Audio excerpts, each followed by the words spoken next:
Okay, hello everybody out there. You got this great opportunity. We're in touch, and what we try to do is touch in on things that's important, that's going on, that's entertaining, enlightening, to give people an opportunity to find things they didn't know, to learn things. Some people talk about relevancy, who's relevant, who's not. A lot of it is all the way you look at it. Somebody could be not relevant today, and tomorrow something happened and they're relevant. That's how I look at it. And there's some people that they declare is not relevant, but they are relevant. You're just not looking at it the right way. And I have one of those people with me today that I believe is relevant because his vast experience in basketball and in life, in his after career basketball, um, bows to give you downloads of information. He's the original MJ. Take that. That's a start right there. The original MJ. So one of the things that we try to cover here at In Touch is also we have touch. My theory is touch, the most dominant force in the game of basketball, and we're going to touch in on that. And also, we want to tribute a little bit to Kobe Bryant in this. In Touch is one of our things we want to do in our podcast. And so we're trying to reach out to you and just download knowledge. That's what's happening, and that's what's happening in this conversation. So I'm welcoming and just glad to bring in one of my dear teammates that goes way back. And he's a Milwaukee Bucks TV analyst, an actor, a writer, a father. He's a five-time, you heard me, five-time NBA All-Star. Drafted number 3 overall. First John Wooden Award winner. He's the first one. He's an original. This is the original we talking to today.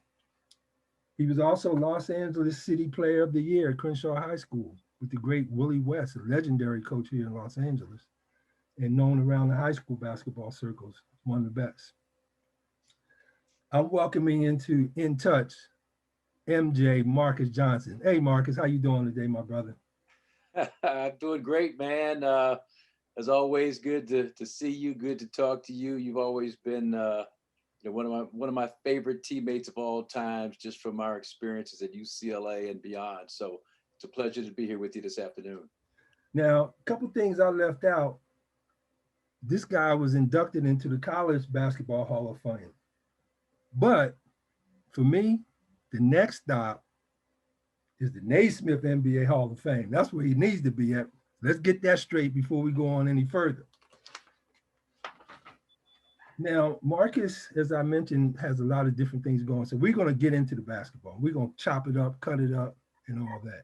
Before we get there, it's always good to know what people are doing with their lives. A lot of times we get bad stories about former NBA, NFL players, and this happening, that happening after their playing career is over. Marcus has extended his playing career all the way into where he's a Milwaukee Bucks analyst, but he also does other things. He's not just stuck in just basketball, but he's also in a writer, an actor. He's done a lot of things. A jump man, a white man can't jump. Done acting roles. He's been over a lot of places. So I'm going to give him the mic to just run down a couple of things. Now, I researched a few of the projects that he's working on. One of them was dealing with this gentleman back in the 1800s and early 1900s named Tom Bass. I want to hear a little bit about him because I thought he was a very interesting portrait of a person that did amazing work at a time when it wasn't, a pleasant atmosphere always for Black men. Well, yeah, Dre. Tom Bass was the foremost preeminent horse trainer during the late 19th century, early part of the 20th century. He was actually born into slavery, was 7 years old at the time of the Emancipation Proclamation in 1863 or 65, whenever that was, 63, I believe. But so he's born to a slave holder was the guy that was his father. But so he's living on this farm, this ranch, and he gets into training horses at a young age and breaking horses and doing all the things they do back on ranches back in those days. And he got really good at it. As a matter of fact, you talk about horse whisperers and all those kinds of. He was kind of the original horse whisperer type dude, and so he could get. He had his horses, Dre. They were doing moonwalks, these Wow. backwards Amazing. canterings. They would, they would just do anything he would ask them to do. They canter so slow, he'd say that a little baby could walk alongside them. They do a canter where they lift their hooves up at a high level, kind of prance around like you think of some of these horse shows you might have seen on TV. He was a guy that knew how to train these horses to do that, and as a result was in high demand.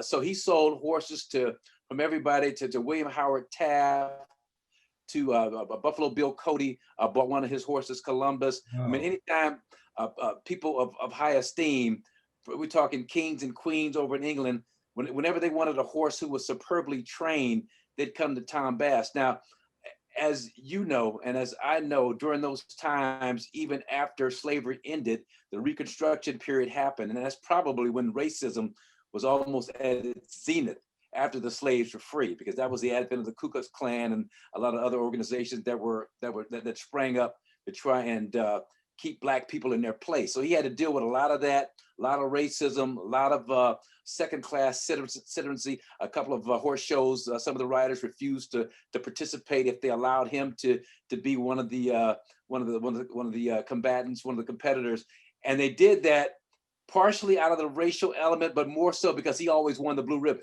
He won the championship every single time. They got how that is. Yeah, exactly. Right. They were like, man, this dude, no Negroes are allowed, but Right.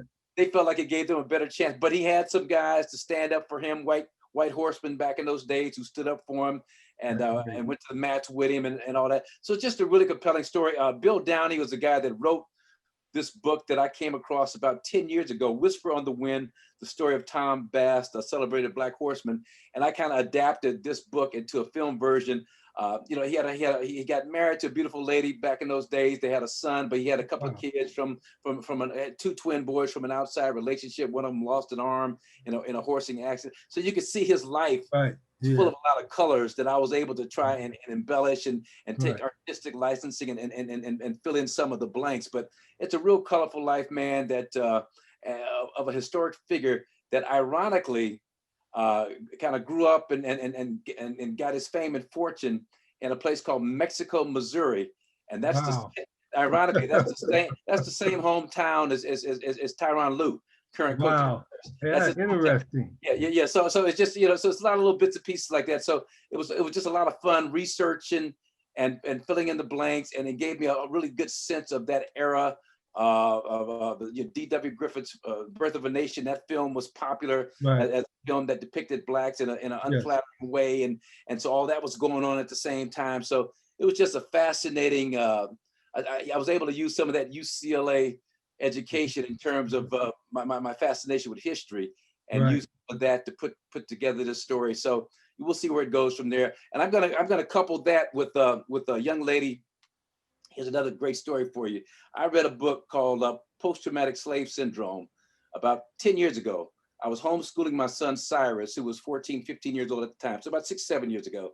And so we used that study unit from Dr. Joy DeGrew. She's the writer. We used her study unit to kind of homeschool him on Black history. And it talks about kind of post-traumatic slave syndrome, just kind of the impact of slavery even today. It's a real powerful book. But here's the story for you, Dre. So I'm doing the research on Dr. DeGrew, Joy DeGrew. She's living in Portland. She's lecturing at Portland State University as a professor. So I reach out to her. She tells me, Dre, that she went to Crenshaw High School. She was 1 year behind. One year behind me at Crenshaw. She grew up 5 minutes where I grew up. I didn't know her at the time, but her older brother Aaron DeGrew was a really good friend of mine. We had some good classes together. We crossed paths later in life. He passed away 8 years ago. But it was just, so it's just fascinating how those kinds of things come together. Well, that's a divine connection. That's what I'm saying. Divine in that for sure. More than just a coincidence. So yeah, there's no question about it. I watched you at Crenshaw High School. I was like, what? Yeah. So anyway. Hey, just give us a little tidbit on the fire department situation you mentioned to me. Well, okay, so there's a group of firefighters, Black firefighters from the mid-50s when Brown versus Board of Education, when they first did the school integration thing. They did a thing all over the country, but in LA specifically, where they wanted the LA Fire Department integrated. So these group of really powerful, courageous Black men formed a group called the Stentorians. and that is Greek for a loud, powerful voice. And so we did a script, a screenplay, my partner and I, Todd Wasserman, we wrote a screenplay that's actually at CAA, Creative Artists, right now. And they're, I think Ron Howard's company, Imagine, just kind of looked at it, and they're reviewing it, evaluating it, doing everything. So keep your fingers crossed. Right. But all the stuff they went through to Right. integrate the fire department and Wow. life-threatening situations and the hazing and all the silent treatment and all this stuff, incredibly intense type of stuff they had to go through to be accepted on the fire department. So that being said, we were able to, so I go to the on Central Avenue, there's the fire department, the Black Fire Department Station House on Central Avenue here in Los Angeles. Just kind of went down there, me and my writing partner, Todd, just on a lark. And the guy that was running that was a guy by the name of Gerald Durant, who I went to Audubon Junior High School with, went to Dorsey with. I knew him. Wow. So he kind of opened up the vault and let us the archives and gave us privy to all that great information. We were able to interview, Arnett Hartsfield, Reggie Ballard. There were some guys still alive. That's important. But they were in the 80s, 90s, still, it's still great memories. And so we were able to piece together just a great story on integrating the LA Fire Department that is actually getting some traction right now. So of course, with all the fires and everything, but the key part is when you get somebody with the eyes view, I bring that up a lot with people. The eyes view is so valuable because they saw it directly with their eyes, not what somebody told them, but they were directly involved in it. Now, I want to travel and, well, it looks like, number one, you're definitely a Renaissance man. You got different things going on, and those projects all sound like great projects that we look forward to. We need to hear about Black men and successful people that come from, the Black community that have done positive things, even in times when we didn't think that, according to some people, we weren't doing anything. So that's very important, very valuable, and I wish you the best on all of those things and that they will succeed. But now I want to move on real quickly to you in high school. Now, you didn't have, you didn't have all the hub like I did coming out of high school with the #1 player in your position, this and that, #1 guard, all this stuff I had going on, 2-time All-American. But when you came remember the triple-double you did at Overbrook, came out with 15, 10, and 10 or something like that? Yeah, I was a walking triple-double. Yeah. That's what, I didn't know it at the time. That's the funny thing. We didn't have that term. I just was walking around just giving out, I rebound, I assist in double figures, and I score in double figures. Oh, nowadays, hey, you're a triple-double man. So I go back, hey, I was a walking triple-double, like the Big O. That's what I was trying to, I wanted to be like the Big O. But anyway, when you came out of high school, you were on your way to Drake. Just give us a little bit of the change that happened for you to get, an offer at Drake and then end up at UCLA as a LA City Player of the Year. Well, truth be told, the Drake deal was mainly to get a teammate of mine from Crenshaw offered a scholarship, Napoleon Gaither. He was our shooting guard at Crenshaw High School in 1973. So I took a trip out to Drake. Bob Ortigal was the assistant coach, and they were really big in the Missouri Valley Conference back in those days and had a great time. But you know how it is, man. Once UCLA and Coach Wooden came into the picture, Drake, Long Beach State, all y'all kind of take a back seat right now because Coach Wooden is in the picture right now. And if I'm fortunate enough to have him offer me a scholarship, see, I was fortunate back in those days too, because our city championship game in 1973 and city semifinal games were played at Pauley Pavilion. I was at the game. So all Coach had to do was like go for a short walk, come into Pauley, he'd sit up at the top and watch. So he saw me play 2 of my best games of that season. I had like 36 against Jefferson High School in the semis, and then 27 and 14 or 15 rebounds against Jordan in the finals. And I think that kind of cemented in Coach's mind that I had the level of talent to play at UCLA. Right. That's great to hear. Now, one of the people I want to bring up real quickly, I know we could talk for a long time about it. One of the guys that was on that All-American team with me was Raymond Lewis. We were totally different types of players, but we met them as a freshman, Marcus, myself, Pete Turkridge, and Dave Myers were the only 3 freshmen that year, and we just had, walk-ons and the rest of the freshman team. But we played Cal State LA with Raymond Lewis, and it was always amazing to me about why they came 3,000 miles to get me, when they had this guy they kept talking about named Raymond Lewis. So once we played against them, I understood a little difference in why they may have wanted me if they were looking for a more of a general type of player than what Raymond Lewis was. So just real quickly, give me your version. I'll just give mine after you finish what you thought and reputation of Raymond Lewis.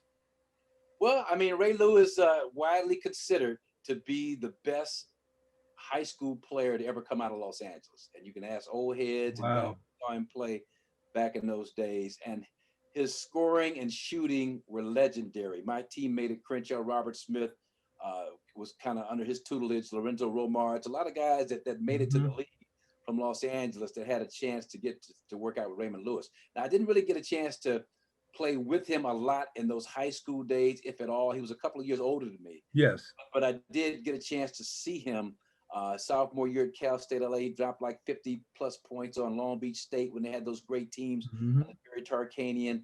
But Raymond Lewis was a guy that, and it's another story that I'm working on, but the lure of the streets, he kind of was who he was. Right. Went back to Philadelphia, Sixers camp. He was drafted, I think, 20th in the first round. Sixers had 2 picks. Doug Collins, the Olympic Golden Boy, was drafted number 1.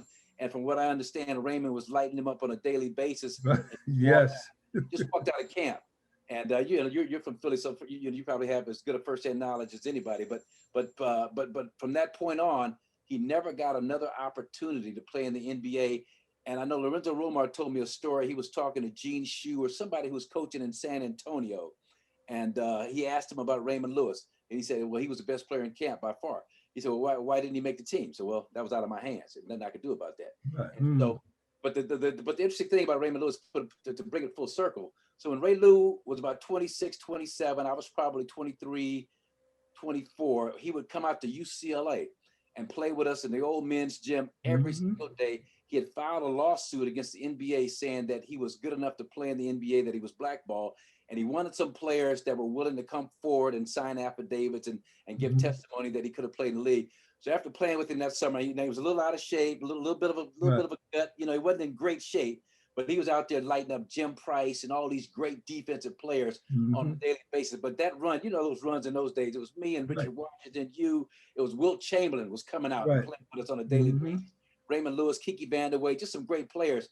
And Raymond Lewis was holding his own, man. Even though he had been out of high competitive basketball for a couple of years, he was still out there doing it. So he asked me at the end of that summer, like, would I stand up for him? And I was like, yeah, I'll go ahead and sign whatever you need me to sign. I would sign too. But you know what's funny is that when we played them as freshmen real quickly, the first play or two, he came down and he pulled up close to the hash mark. Yeah. Now, we were sitting back because Turk and I was like, okay, this is that Raymond Lewis guy. We waiting for him to come in reasonable territory. This one comes across half court and pulled up and was acting like he gonna make it. And the coach wasn't fussing. Now, anybody else we know, you pull up from out there, you might as well start heading to the bench. Right. But so he had that Steph Curry range too. I mean, his pull up, he was ahead of his time with that shooting. But fast forward real quickly, we had Nike was doing this East Coast, West Coast signs that they wanted to do across the country. I forget the whole project.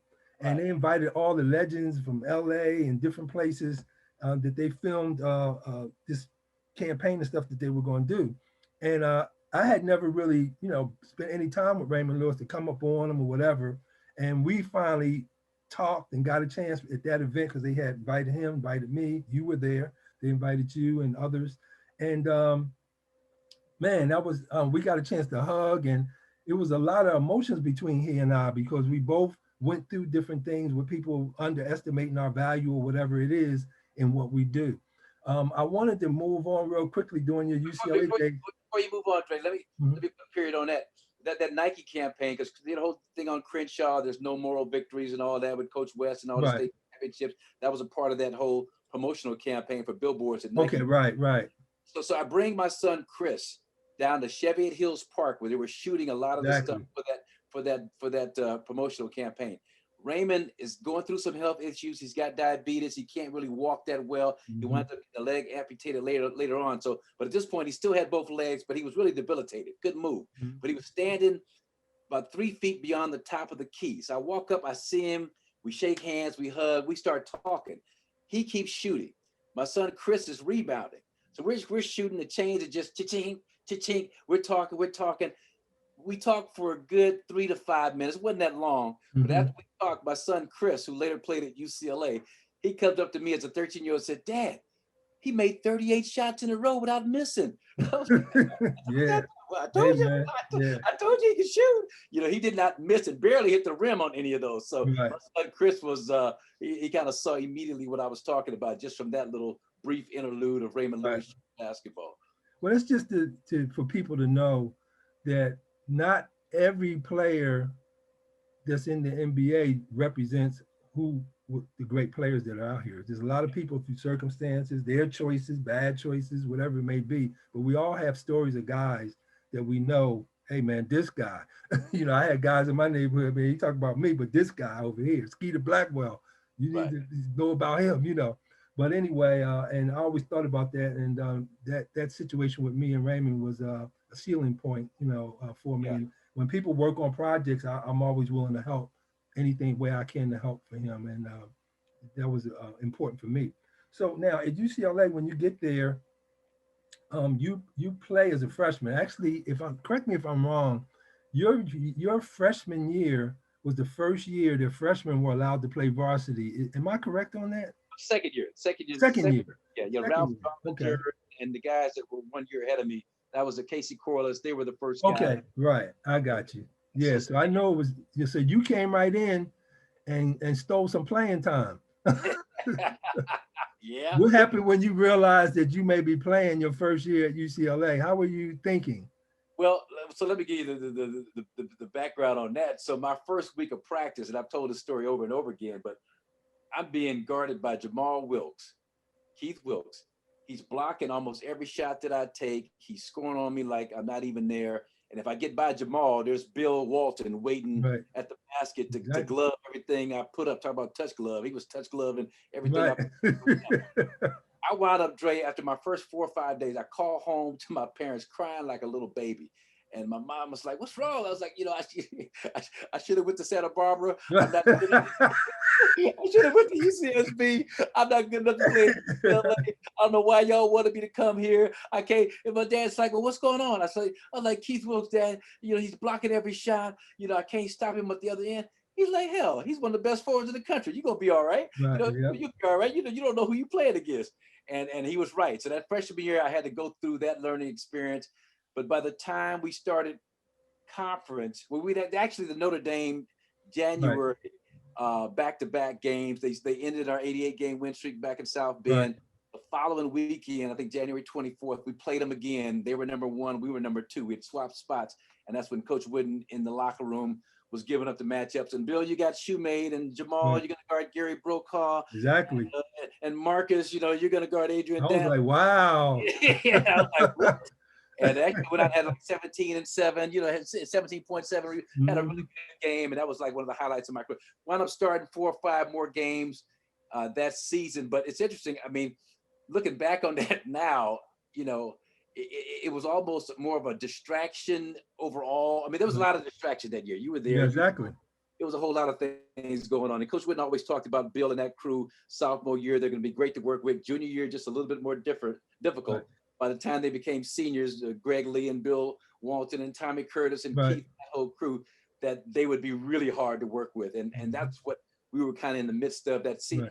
Nothing terrible or bad, but just, you know, when you go through little thing, what did Coach say? The little things make the big things happen. So just little things. But in defense of those guys, they hadn't lost a game in 2 years. Exactly. You know, and it's just hard to sustain that level of excellence and all the pressure that comes along with it. That first couple of years, first year especially, you don't realize the level of pressure. Second year, it's a little bit more. Then that third year, you still undefeated. For 2 years, everybody's, you know, your mark team at that point. So anyway, but I wound up starting some games, but I think I displaced Pete Turkovich in the starting lineup. I know Dave Myers wasn't crazy about that. It was it was a lot of things. It was a lot. Anyway, a lot of things. But you persevered, and we went on to win Coach Wooden's last championship. Just real quickly, because we know we can talk all day about that, and we will one day again. But how important has that winning that championship been to you? Well, I mean, it's a part of history, and more importantly, I remember when we beat Louisville, a mirror image of ourselves, because Denny Crum was their head coach, who was Coach Wooden's assistant for a number of years at UCLA. They're running the high post, we're running the high post. They do the high post screen rub and get a lob. We do a high post screen, get a lob. It's an overtime game, and Coach Wooden told us after that game, when we were all excited in the locker room, to calm down, calm down. He's got something to say, and he told us that that Kentucky game, that next 2 days later on a Monday night, would be his last game coaching college basketball. And I remember you specifically bringing us together after that, and in that Philly way of talking that you talked back in those days, more so than now, but you're like, yo, man, ain't no way we gonna let Coach go out not being a champion. Ain't no way. You know? That's right. And we were like, yeah. So to be able to go out there and get it, Rick Roby and Goose Gibbons and all these big Kevin Greavy and Guy Yett and Jimmy Dan Connor, to go out there and beat a great Kentucky team, and to have 4 guys play 40 minutes, you, Richard, Dave, and Pete, and then me and Ralph Drollinger split up the other minutes in that game, to play 6 guys to win a national championship, coach's final game. I mean, that legacy just grows more and more. The older I get, the more I appreciate exactly what we were able to accomplish in that game. How many assists did you have in the game? 15, 16? Yeah, 14? 14 assists. I was the record at the time. Yeah. So, I mean, it was just a perfect game that we played against. It's funny. I don't know how you feel about it, but I didn't look at Kentucky as this great basketball team. I thought they were cool. They were good. I mean, don't get me wrong, but it wasn't like there was any fear. It was respect. No. It was no fear. And it was the kind of thing that in my mind, I didn't care what they did, because really we should have been demoralized, because I was at times switching off and guarding Kevin Greavy. And, Coach Wooden, me and Pete were pretty good defensive players as guards, and we were tall, and I was quick enough to stay up with anybody. So, I mean, I was times when I was on Kevin Greavy. Yeah. I knew he could shoot. I got my hand in his face. I'm right up on him, and he was hitting the shot anyway. He had 34 points that game and shot a good percentage. It wasn't like he was just casting them up. So when guys make those kind of shots, there's a mental part to the game that you have to be able to say, okay, I don't care what you, that's what my attitude was. I don't care what y'all do. You ain't coming out this game with the victory. So just a quick story. So my wife, she doesn't really follow basketball, really get into it or whatever. So one time, years later, I got her to watch the game. And she comes back and says to me, she said, okay, I finally watched the game. She said, you're weird. She said, the other team looked like they were throwing everything but the kitchen sink at you. And when they took the ball out and gave it to you, you came down court like, okay, all right, they did that. But we're going to, no matter what was happening, you just looked like nothing wasn't going on, nothing wasn't stopping you. You just going to go down there and make it happen, And that's how I felt about it. When I said that, I meant that. And I was glad that we were able to pull that off. It's a very important situation. And like you said, it grows, man. As time goes on, it grows. And, well, the thing that was beautiful about that, Dre, too, is that just from my perception of watching that, so you were this flashy player, and I don't want to overdo it, but I know Coach Wooden used to get on you sometimes in practice. When you make a no look, you come down 90 miles an hour, go to your leg, and coach would be like, goodness gracious, sakes alive, you'll never play a minute for me. Oh, that's bad. He's throwing you off. But you make the assist, you make the pass. Right. He was trying to tone down. So my point is, you were still able to play with a high level of flair within the context. You had to learn. Exactly. I think over those, you redshirted 1 year, so over those 4 or 5 years of daily tutelage under Coach Wooden, kind of exactly what winning basketball was all about. And it wasn't about showcasing your skills in every play. Sometimes it was just about being efficient. Right. And that's one thing I learned from Coach Wooden and learned from watching you. You learn how to still find an outlet to, just expose kind of who you were as a basketball player within the context of the winning system that he had in place. Yeah, man, I appreciate that. And that's a big part. And I try to tell other point guards that, the game of basketball includes a lot of things, like I know you guys didn't really know, but, I was telling some people about being a point guard and having to, and running the game. Like I knew the tempo of the game. and that was something I learned on the streets of Philadelphia, how to run a game, the speed, knowing what your opponent is doing. I knew how many fouls everybody had in the game. You know, I never said anything to you guys, but I knew how many fouls you had. Anybody on both teams, I knew had fouls. Why? Because I wanted to get the ball to the people on the other team that got fouls. I want to come to that guy. And I want to make sure that all the players on my team are happy. Because when they're happy, I can talk to them. Say, hey, Marcus, man, come on, get them rebounds. Why? Because Dre taking care of me. If I get open, Dre gonna find me. Boom. So those little things make guys, you know, where you can work together because you got a guy that has the ball 90% of the time, making sure that you get where you're trying to get. Well, it just dawned on me, Dre. I hate to interrupt you, but it just dawned on me that we were roommates that year, you and I, on the road. Yeah, exactly. We were roommates that year. So you would talk basketball to me, right? You know, in the wee hours of the month. Be like, man, don't this dude ever go to sleep? You know, no, but I was loving it. Seriously, I was loving it. And we talked basketball, and you would kind of walk through situations. I mean, you know, I was getting not only Coach Wooden's knowledge, right, but that knowledge that you already had, plus what you had gained from being there 3 or 4 years playing under him. So it was just really interesting. You talk about the kind of knowing how to push different guys' buttons, how to get guys fired up. I remember playing against Maryland in their tournament. Back in Maryland, Steve Shepard and who else there? Brad Davis and Mo Howard, I believe. And we went out there and just walked all over them dudes back in Maryland. But we had stayed up, me and you stayed up late, 2 or 3 o'clock in the morning, to talk about that game, what we were going to do, how we were going to approach it, you know, all the good energy that you need from me. As a young player, sophomore, I'd been sick. I had hepatitis. I was, you know, dragged sometimes, not fully there physically sometimes. But I got to give a lot of credit to you because you helped me mentally get through that year and play at a peak performance. So by the time I got against Arizona State in the Western Regional Finals, I had like 35 and 12. I had the game of my life.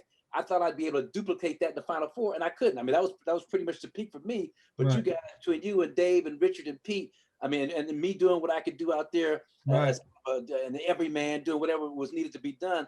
I mean, it was just really interesting to remember just how important of a player you were in my life during that championship season at UCLA for Coach Wooden's last championship. I appreciate that, but I want to go back real quickly just for the young people out there as far as the game of basketball is different. Like, you know, nothing against the game today because I'm involved with Touch Glove. I'm the inventor of Touch Glove. So I really try to push whatever's happening today. I'm not trying to compare and go back and all like that. It's just knowledge. You want to know what's the best ways to do things. But we were playing in Maryland. They had the three-headed monster. They had Mo Howard, John Lucas, and Brad Davis. All, you know, one first-round picks. John Lucas was the #1 player picked in college coming out his year. Brad Davis was the #1 player picked, and Mo Howard was the #2 player, you know, a second-round player picked. But anyway, they were the three-headed monster. So when the game started, Coach Wooden was trying to tell me something, you know, run the high post, do this or whatever. I looked at the matchup and I saw, oh, Mo Howard's guarding, and Mo Howard was kind of the next star coming up. Him and Joe Bryant, Kobe's dad, were the next stars coming up behind me in Philly. So I knew he played on my summer league team. So I looked down there, I said, Marques Johnson being guarded by Mo Howard? Coach Wooden trying to toss this wave, Coach. I mean, go and sit down, Coach. I'm going right over here. So I threw one in. Marcus took it, boom, boom, boom, score. I come back. I hit him again. Boom, boom. So now, see, for the young players, see, I didn't come down and just take a jump or I can go to the basket. Let me try to go to the hole, get my, no, man. Until they do something about Marcus in that situation right there, I ain't going nowhere. So the third time I come down, boom, you know what happened, right? Lefty Giselle, time out. You better get that stuff straight. Get somebody bigger or something or double team this man. But until you do that, I don't want to play no other kind of basketball. And that's a difference that we have in just understanding the game on that level to come and know how to mismatch. That was the other thing that, you know, I really prided myself in, was knowing who can guard who can guard who. If you come in the game, I'm not going to let you be in the game, 3 minutes. You can be in a game in today, and not even just this generation, the last generation, you can be in the game for 3-5 minutes and not get the ball, touch it. Some guys, the way they just come jacking shots up, you might not never get it, especially if you're a big man. But I didn't play that way. Well, and I mentioned that 35-point game I had against Arizona State, and they had a guy named Rudy White, 6'2", was trying to guard me. And you guys, you, Dave, I mean, you especially because you were the ball handler, but everybody was like, until they make a change, we go in the market every time. So that's why I had the 35 points in that game. Now against Louisville, going against Wesley Cox, bigger players, Kentucky, going against bigger guys, Dan Guy, you had some guys who were 6'8", 6'9", but this wasn't there. So we had to go, Richard Washington got 28. in both the semifinals and final games because he had the matchup that was favorable to him. But it's so important to be able to recognize and then exploit those mismatches to your advantage. Yep. And then in the Arizona game, I just want to bring up two things real quick that's funny. So I have a clip that I show for Touch Glove, right? Because I want to show kids that, see this dribbling I'm doing? Like one play against Kentucky, the ball goes on the ground. See, I never dove for a loose ball. So the ball, if I touch the ball, if my finger, any one of my fingers touch the ball, I got it. So the ball was on the ground, everybody diving. I run by it, and one of my fingers hit that ball, and I pull it out of there, and then I dribble it. And so Kirk Gowdy, who was the announcer, says, McCarter doesn't see it. Pete Turkovich is open. And I threw him a bounce pass down the middle. It wasn't, it's an odd bounce pass, but it was the perfect one to get him the ball. But the point was, I said, Kirk Gowdy, I saw Pete. I was just getting out of the traffic. See, you know, I got that kind of vision. When I was dribbling, I saw Pete cutting, but he didn't think I saw him. But he didn't say nothing after that pass that I threw Pete that was on the money. But the other thing I had is when Lionel Hollins, it was a really strong player. Like you mentioned Rudy White and Lionel Hollins. Rudy White was strong as a bull. That's the reason why they had him try to guard you. So let me tell you what happened to me when he was on me before he got on you. The game starts, right? Coach Wooden, before the game, you know, telling me, hey, man, these guys press 50% of the time. They get 50% of their offense from man-to-man tough pressure. So they got two big guards. And Rudy White was built like a man. He, you know, we were like still boys, but he was built like a man, even though he was 6'2". So anyway, I had this play how I got the ball in, no matter what a player did on defense, they couldn't stop me from getting the ball. And I had little Bruce Lee stuff where I would go to the player, bump him, spin on him, and then sit on him. And then the ball's ready. They can't stop it. No matter which way you play me, I'm going to get the ball in. So I do my normal thing. I go to Rudy White. When I first hit him, I said, damn, this boy's strong, right? But I ain't catch on to it all the way. So then I get the ball. I got it in. When I went to turn, Marcus, I couldn't move. He had his hand, because, you know, you could play with your hands back. He had his hand on my back. I could not move, man. I said, oh, my goodness. This guy got me pinned. So I had to turn around and face him. I never turned my back to him anymore the rest of the game. But they got another clip I used to show kids about why you need to get your dribbling straight. Dribbling, shooting, and passing is the same in a way. In my Touch Glove labs I've been doing for 10 years, I've been studying players, studying things, and I realized that shooting, dribbling, and passing all have the same rhythm. It's the touch. So I'm dribbling the ball. When you have true touch, you can dribble the ball and still see what's going on. So they have this one play where we cut it off to show for Touch Glove, and I'm dribbling in the Arizona State game, and Lionel Hollins is literally in my trunks. I mean, he's all the way up on me. I'm at like the top of the key, maybe 4 or 5 feet, probably around the hash mark area. And I'm dribbling out there, and I'm dribbling, and he's all on me. He's like gloving me. Boom, boom, boom. And right out of that position, I'm still got my head up, and he's on me. I ain't worrying about him. I got the ball, and I'm not looking at the ball. That's the key to dribbling. I'm not looking at the ball. And right from that position with him all the way up on me, I throw a lob. I don't know if it was you or somebody, you or Richard. I throw you a lob from that position, you know, perfect for you to catch it and just lay it in. So what is that saying? It's saying not bragging on me. That's what I'm trying to tell people about touch.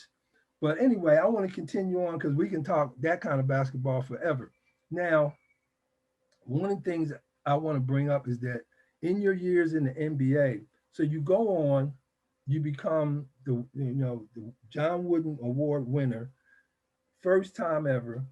Your next season after 1976, you go on to, they have the dunk rule that, in my mind, Lou Alcindor, Kareem Abdul-Jabbar, is that they need to name the rule after him.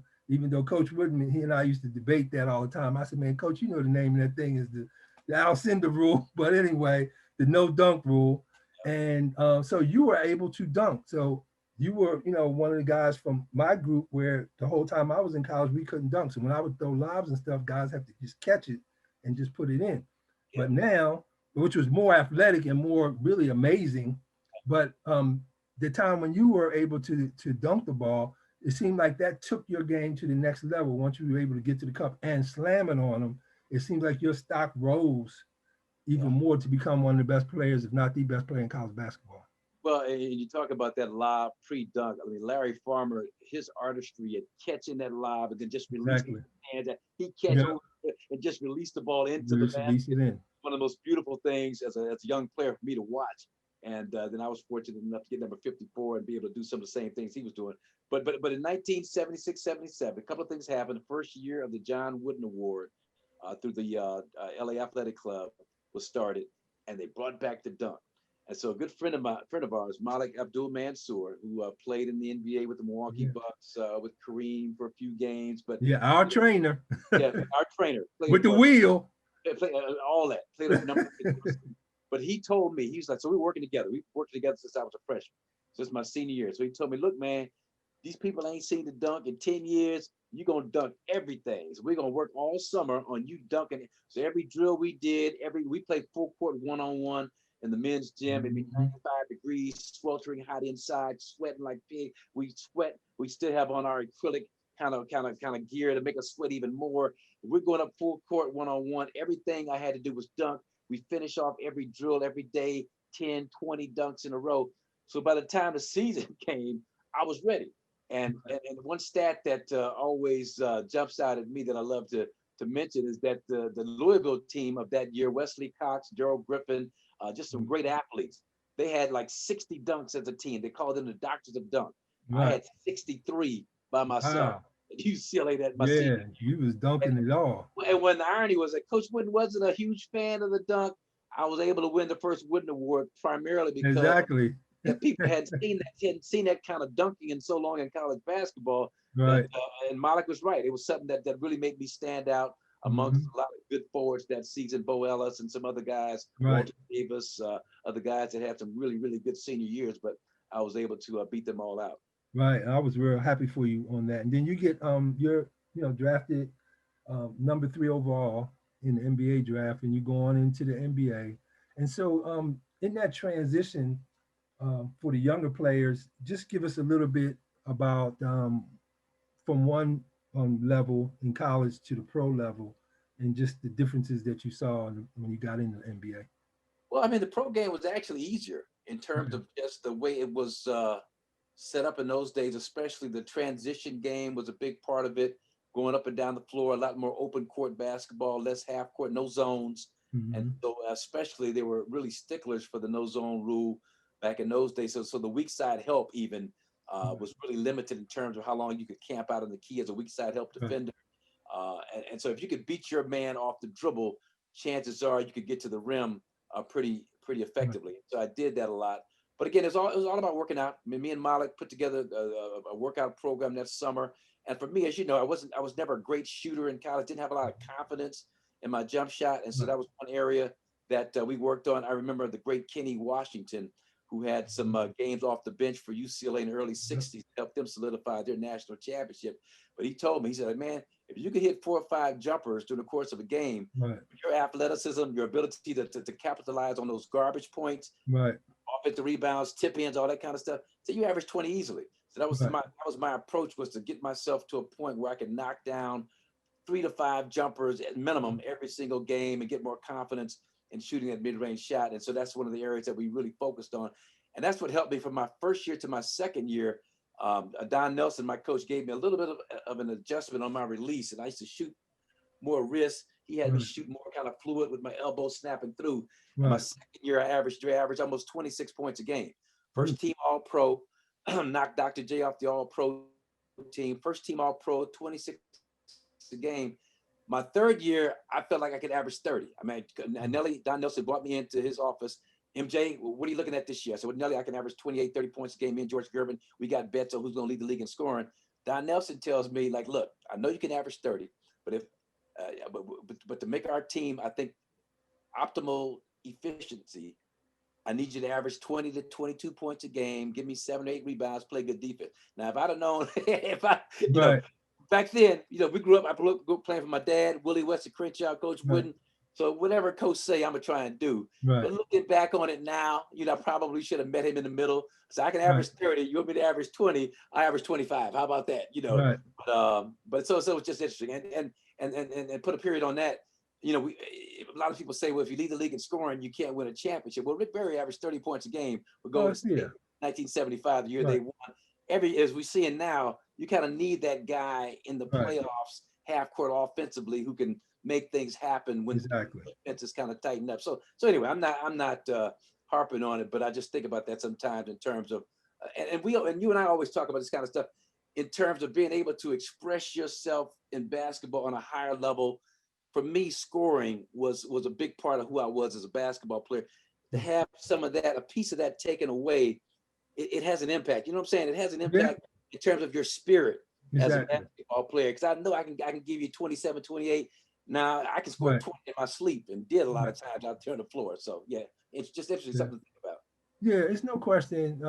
I can feel that because when I made a decision to come to UCLA, I made that decision on my own because I know the way I played and what I did. Like when I would play in the Baker League in Philadelphia or whatever, I always generally it was the top, 30 points a game, 11, 12 assists, 7, 8 rebounds every game, no matter who was guys coming in town, whatever it was.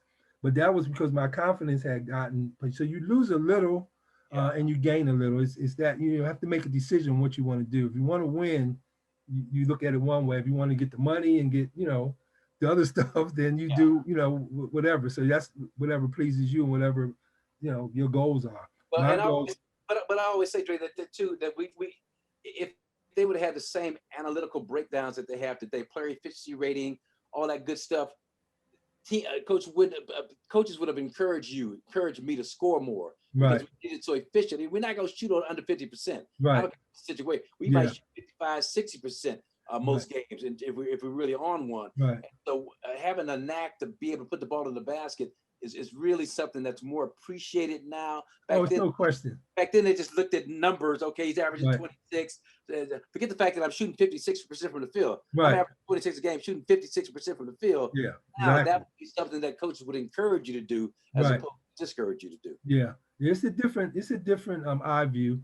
And for me, I don't think they appreciated what I did in basketball until literally when Magic and Bird came in and start really showing, those type of players that can, pass, how valuable it was to have somebody to run your team, pass the ball, set everybody else up, make the players better. They didn't really appreciate that. They looked at guys when I was coming out, like, how many points you score a game? Well, 9. Oh, this guy scored 20. Let me get him. Okay, go get him. I'm a championship winner. So if you want somebody to score you 20 points, I mean, I could do it, but you don't look at me that way. You look at me as, well, he only scored 9 points, so I'd rather have a guy I can count on who's going to get 20. But it showed me that, sometimes these organizations didn't really know what it took to win. That's why the Lakers in Boston own most of the championships, because a lot of organizations, and winning starts from the top. So you got to know what the value of somebody is that knows how to navigate you to a championship and make all those players you're paying for work together. But anyway, moving on, I wanted to talk about your eye view. This is very important for the young people out there listening to us. So now, your view, you are a college analyst also. You covered the college game. You've been in the game since the mid 70s, from playing yourself in college, all the way through to now, where you are at a point where you're at the dream center, I want to say, of where kids' dreams are. You're there. You're sitting in the dream house. You work in the dream house in the NBA. So now, speak to these young people on the things they need to do. I've been trying to tell them and saying that the most dominant force in basketball, in my view, as the inventor of the touch glove, and just my view of basketball, is touch. Because you got guys now, you having to shoot. You 7 foot. In my day, you go post up, you get some rebounds, block some shots, you can play in the NBA. Today, you can't do that. You look at a guy like Nikola Jokic. This guy is, to me, the best center in the NBA. Now, if he didn't have the touch he has, I don't even know if he'd be in the NBA. Right. But his touch is so golden. His little soft runners, the passes that he makes, the ability to put the ball on the floor for his size, his 3-point shooting touch.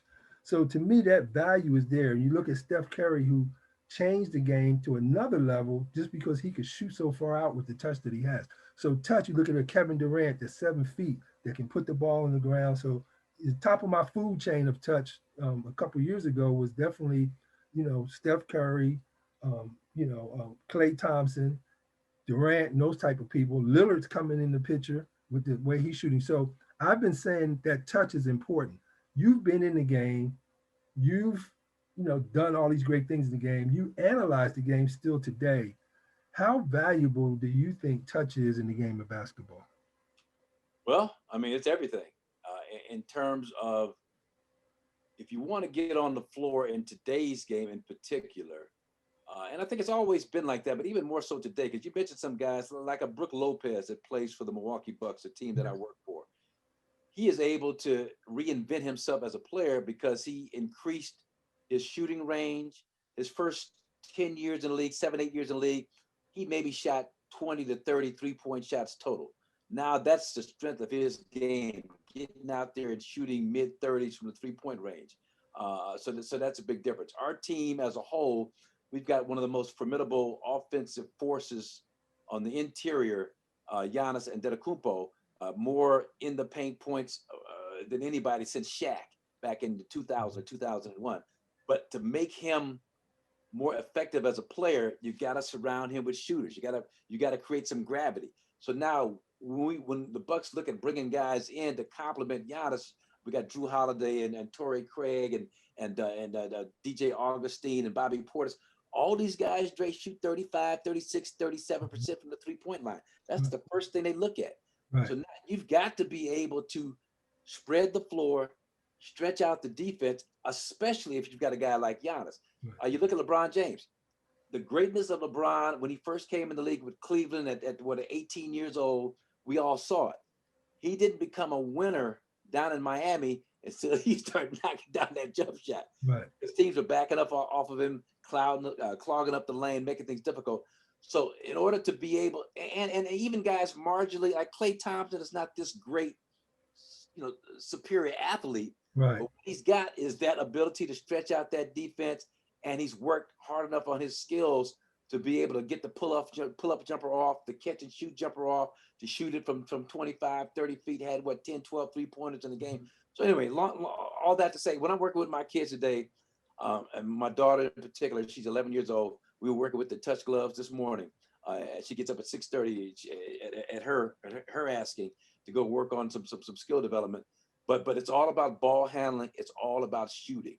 And it's kind of always been that way, but not in all the positions. That's where it's changed. Yeah, exactly. Yeah, every position is required to do it. That's why I was saying, like, you 7 feet, they expect you to be able to put the ball on the floor, take a shot. Now, there's exceptions here and there. Like, you get a guy like Dwight Howard that's still in the league. He can still be a value to you, but he's never going to be a big star because he can't shoot that 3.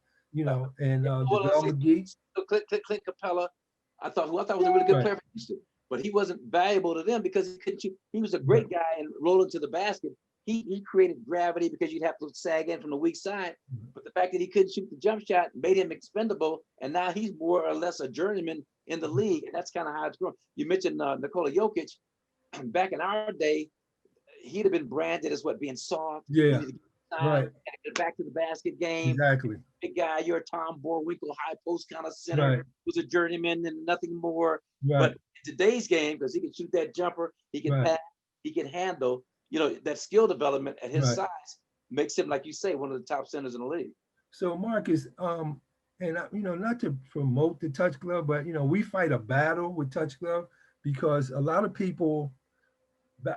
One of my theories is that most basketball players, let me start on this. 95% of the people don't have superior touch. All the people we talking about generally that you said, LeBron, I mean, that's LeBron James. So yeah, he probably did improve. Now he's still having trouble with his free throw shooting. He's not where he wants to be with his free throw shooting. So that means there's still some little flaws in his process somewhere.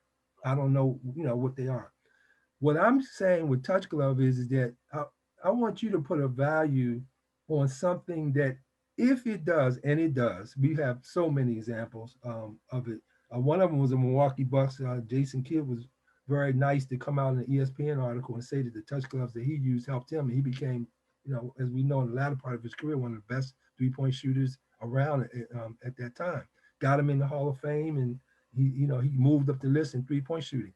But the point is that a lot of kids, a lot of players are stuck at a ceiling, and you can't go to that next level unless you have something that will cut off the bad habits that you can't see.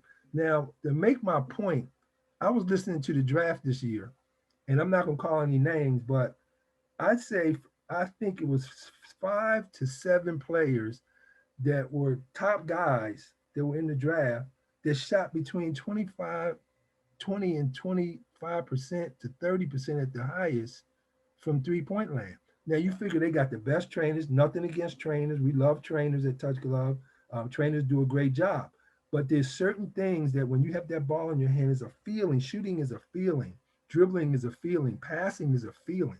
And so if someone has a product that's saying that it can fix those hidden things, that evidently the trainers is some things we can't see with the eye. The ball could be coming off the side of your hand. The ball, maybe you got some parts of your fingers on the ball that shouldn't be when you're releasing it, and so you don't get the percentage that you want.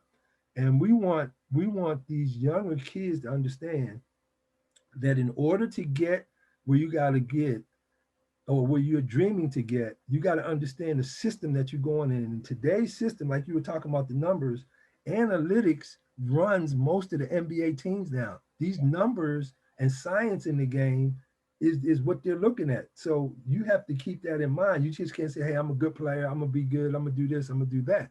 Now, even on the high school playing level, I just found some information that only 7% of all the basketball players in high school around the country, and this is international too, make it to Division I, Division II, Division III in JUCO. 7%. That's an amazing number. So that's like, that's a lot of people not getting maybe where they want to get, or even having an opportunity to get to that level. So if you really want to be good in basketball, no matter what level you get to, if you want to be better, then you need something to help you in that particular area. How valuable do you think Touch Glove could be? Because I say to kids all the time, your money is in your touch. Your scholarship is in your touch. Making the team is in your touch. Your dreams are in your touch in today's game. And you have to recognize, and you got to know that numbers are attached to you. How much percentage you're shooting from the 3-point line. I had a kid on a podcast, I was a guest, and he called up with a question, and we were talking, and we got around to him, and I asked him, I said, well, what do you shoot from the 3-point, from the free throw line? He was so embarrassed, he didn't want to tell me. He's a high school player. He didn't want to say. He said, well, I said, come on, man, you got to just tell me, man, what do you shoot?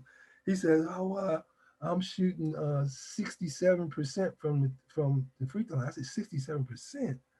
Man, you got to upgrade that. Where are you shooting from the 3-point? He really didn't want to tell me the 3-point number. So he was somewhere around 25, something like that percent from threes. So I said, well, what you going to do about it? Now, this kid works hard. His coach, I knew his coach. He says he works hard. He trains, whatever. The coach gives him instruction, whatever he got to do. But he can't break that ceiling. So it's something in the technical part of his release and not getting as much of the fingertips that touch developed. And so I was trying to tell him, I said, hey, man, you're going to have to do something about this. There's only one thing on the market that can do it. There's nobody else making a claim that they can give you, one of the 5 senses and increase, you got seeing, hearing, smelling, touch. So this thing, no one's coming out and saying, well, where do you get touch at? You go to Walmart, you go to Target, you're shopping ready. I don't know where you go to, the 99-cent store. Where you go to buy some touch to improve your touch. Well, that's what I'm selling.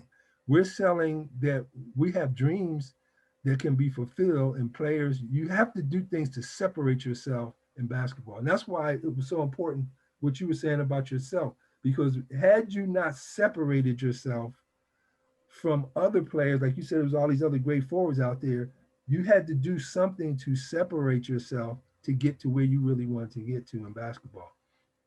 So I appreciate your time. I got another area I want to go down with you real quick, because, the Ball family has brought out LeVar Ball and his boys, have been controversial and out there in the public eye.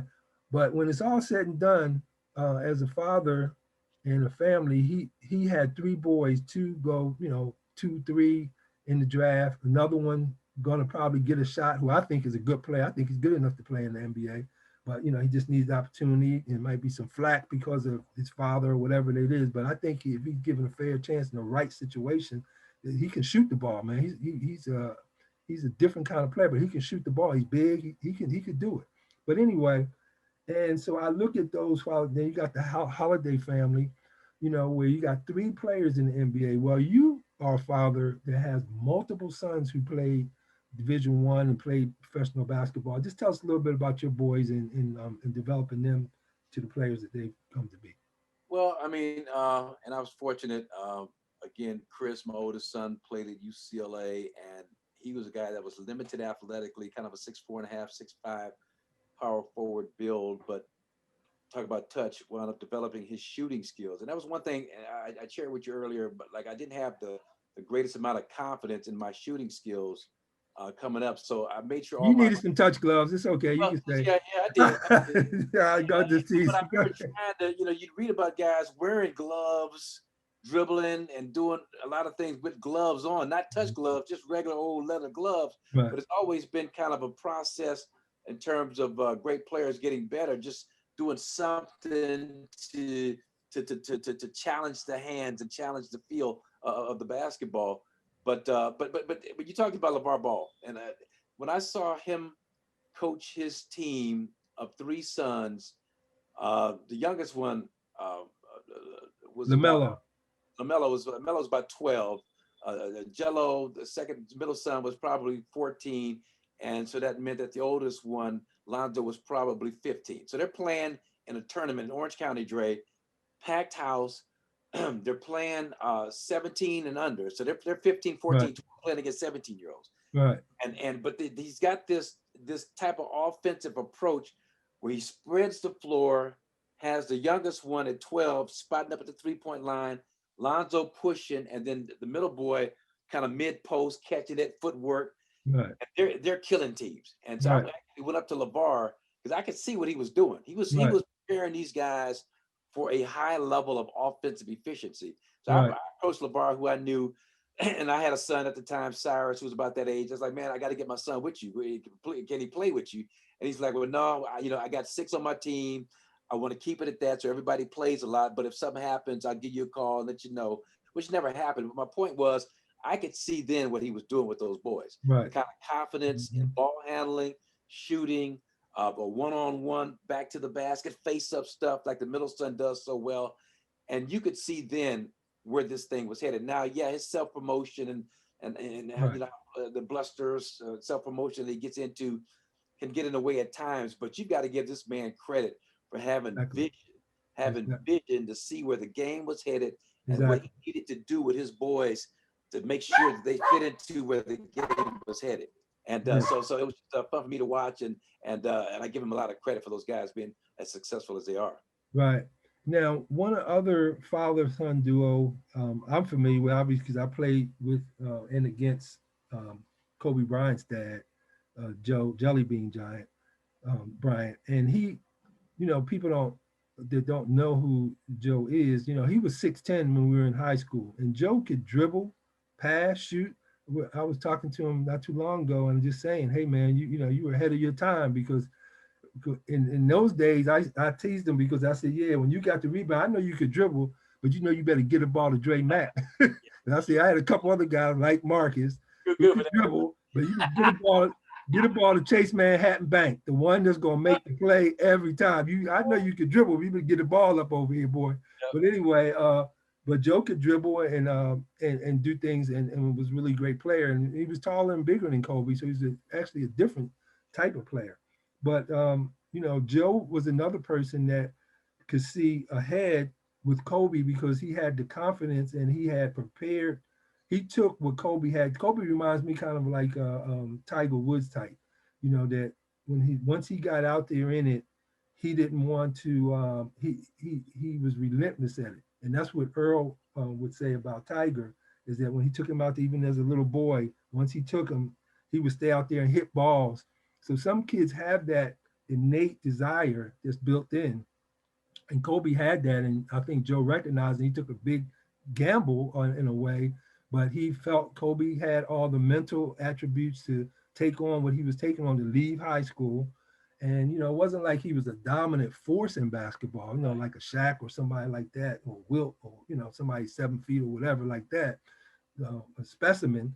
But skill wise, his dad felt that he may be ready. And they took a gamble to have him come out of school and do the things that he did. And so that father and son thing of guys getting to the NBA is amazing, and even guys getting to Division I. You had your other boy played Division I, and then Cyrus played Division I. Cyrus played at UCLA, Chris at UCLA. I got a son now at Sam Houston State, Division I, mid-major, playing down in Huntsville, Texas. So then the other son, Mariah, played Division II. Joshua played Division II. So they've all played college basketball on some level and had different levels of success. But and like you mentioned that stat, 7% of high school kids play JUCO or D1 or D2 or whatever, go on to play after high school. So it it's takes a big deal. Yep. But one quick Kobe story. So he's working out his second or third year in the league. He worked out with a great skill development guy named Phil Weber, who was an assistant coach with the Suns, with the Knicks. But my son Chris, Jalen Rose, Kobe, they were the three that would work out in the men's gym at UCLA every morning. And I'd watch and see the good stuff that Phil Weber was doing. I had a high amount of respect for Phil Weber. Kobe has a solid season that year, averages 20, 21 a game. Going into the next year, Dre, I run into Kobe somewhere. So I'm like, so Kobe, you still working out with Phil Weber? So Kobe tells me in that really overconfident, cocky way of his, no, man, I don't need him. I know what I need to work on. So I'm thinking, well, so much for Kobe. I guess he's good. I guess his production's about to drop off. He went out and averaged like 28, 29 a game that year. But just goes to show you, you talk about having that thing inside, not only have the drive to put the work in, but he kind of knew exactly what skills he needed to develop to where he wanted to go. Ball handling, expanding the range on his jump shot, all the stuff that Touch Glove can help you do. So so that was a great story. I think. Well, between me and you, Touch Glove, Kobe's a Touch Glove guy. He had his touch ins with Touch Glove. So it's Touch Glove is been a lot of places, and we're going to be a lot more as the game moves on to the next level. See, I see a game now where I see myself as a visionary as far as the game. I see the game even getting more where every player of the 5 players are all going to be dribble, shoot, pass playmakers. It's going to be 5 playmakers out there, and anybody that gets the ball can make a play. Lillard and these guys are moving out to the point where you're going to have to get a 4-point shot. That's where the game is going. I mean, the game's going to be so wide open. It's almost like you were saying that Ball was doing, except for it may, they'll get a little further away from the post up unless a Kareem or a Wilt or somebody comes along that may change the curve, because life goes in circles and cycles. But for now, the game is going to get further out. Guys are going to come across half court. And, as their touch improves, because touch is something that's unlimited. That's what I've been finding in my scientific study and doing this stuff for over 20 years now. That touch, there's no limit on how good your touch can get. And if you have something that forces you to use your fingertips, that's where your touch is located. So the game, as more people become aware of a product like Touch Glove and begin to know that you can build touch, it's going to increase. And in your mind, you have a muscle memory. And muscle memory gathers in all the information that you do in basketball, records everything. And so it's like a hard drive in a computer. It's the same thing. Your hard drive collects all your information. You lose your hard drive, you're in trouble. And your muscle memory, if you got good habits and bad habits in there. So anything, product or something that cuts out the bad habits and only allows the good ones, and that's what Touch Gloves do. That's what I have a patent for. It's different from everybody else's gloves that's out there that you could put on, is that I have a patent that scientifically proves that this Touch Glove will force you to use your fingertips, and that information will start building a muscle memory that you'll start feeling a difference on your passing, dribbling, and shooting. Because that same motion that we use for shooting is the same one for dribbling, is the same one for here. And I laugh when I see guys dribble now because they dribble so much with their shoulder. The players, they're doing the whole thing with their arm. See, I didn't dribble like that. See, that hand is just going. And so touch is such an important part of it. And the Well, final thing, well, to that point, my daughter Shiloh, and I got to be honest with you, it's a hard time selling her on the touch gloves only because, as what you're talking about with your patent, she talks about the weird feeling she gets in her hands when she put the ball. You know what I'm saying? exactly And you explained that to me, right, how that's part of the patent, the whole process. She's like, my hands just feel really weird when I put these on. right, I have to like convince her that's good for you. It's going to help you be a better basketball player, right. dribble the basketball better. But that whole dynamic that you put into the touch glove is something that nobody else is doing right now. Yeah, this is my secret formula, and basically what that is that it's cutting off all your sensory feelings. So that's what Shiloh's feeling. She's Yeah, not able to feel the ball, yeah, only with her fingertips. So it's yeah. forcing her to like, you got to use your fingertips. And then, but once you get used to that, then it starts developing. You'll start noticing. But the battle for me is the education of people to understanding that that's why I'm attacking the part about your mental thing and understanding that you need touch. The value of touch has so much to do with touch glove. You got to understand what that is. And so I've been trying to educate people on what is touch. So I got people following me now and starting to do things on, from TikTok to Instagram, doing funny things to let people show, how important touch is because it's going to, it's going to make a determination in your career. I look at a guy like Steve Nash.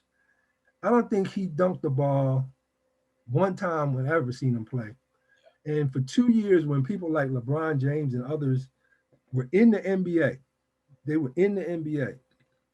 He was the MVP of the NBA, all based on the reason why he was in it because his touch, his passing touch, his shooting touch, and his dribbling. He wasn't the quickest guy, definitely wasn't the most athletic guy. I mean, but his passes, the touch on his passes, the touch on his shots, and the things that he was able to do when he had control of the ball was all touch. Now, some people, like I said, 95%, 5% of the people, we all know who those are that have touch. They may not need touch gloves, but if they want to get better, they could use them. But some people that have a God gives, is a God-given trait. That's one of the five senses. So if you got a lot of it and you play basketball, hey man, you're in good shape if you work hard and do all the other things you're supposed to do. But that other side that doesn't have it, you have to get some of that. That's what the whole debate is about. You got to understand the value is in these things right here, the fingertips. The fingertips. You got to get the ball on your fingertips. See, you got to get them on your finger. This is what's going to get them on your fingertips. Now, finally, I wanted to close with you, Marcus, on anything that you feel that because, like I said, you're a dream. You're in the dream place that young people dream for. You dreamt it. I dreamt it. I want to get to the NBA. I want to get, to college. I want to, make Crenshaw's team. You probably had to dream a little bit, to say, man, can I make Crenshaw? They're known for basketball. They got a great coach over there. And your dad had to encourage you and then it helped you to dream these things to get there.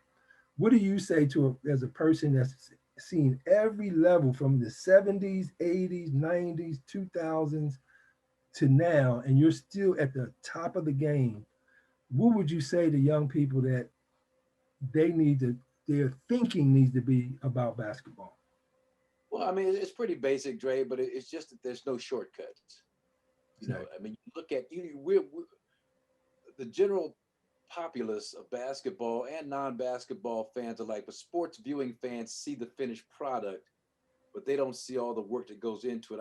I liken it to that duck on a pond who's gliding smoothly across the lake. But you look underneath the water and you see two little feet just flapping like crazy. Right. It takes a lot of hard work to make something look easy. And that Mm-hmm. hard work, that's where there's no shortcuts. You've got to be willing, able, embracing of the hard work. If that's going to be your goal, to be a professional athlete, be a professional in anything. But we're talking about sports and basketball in particular. You've got to embrace the amount of work. And then I also heard a great women's coach talk about the difference between hard work and competing. How you can make people work hard by the parameters that you put around them and things you make them do. But you've got to have that competitive mindset where you really like to get out there Right. and challenge yourself on a daily basis. And if you don't have it, you don't have it. I'm not saying everybody has it. You know that Right. as well as I do. But those are the elements that go into making up the people that are who have the ultimate success and the people who kind of just make the team. And there's a big difference between Right. those. Yeah. And so I want to take this opportunity, like I said, that you're hearing it from an original. This is the original MJ. This is somebody who's done it in every facet of basketball. This is someone that you can count on as credible.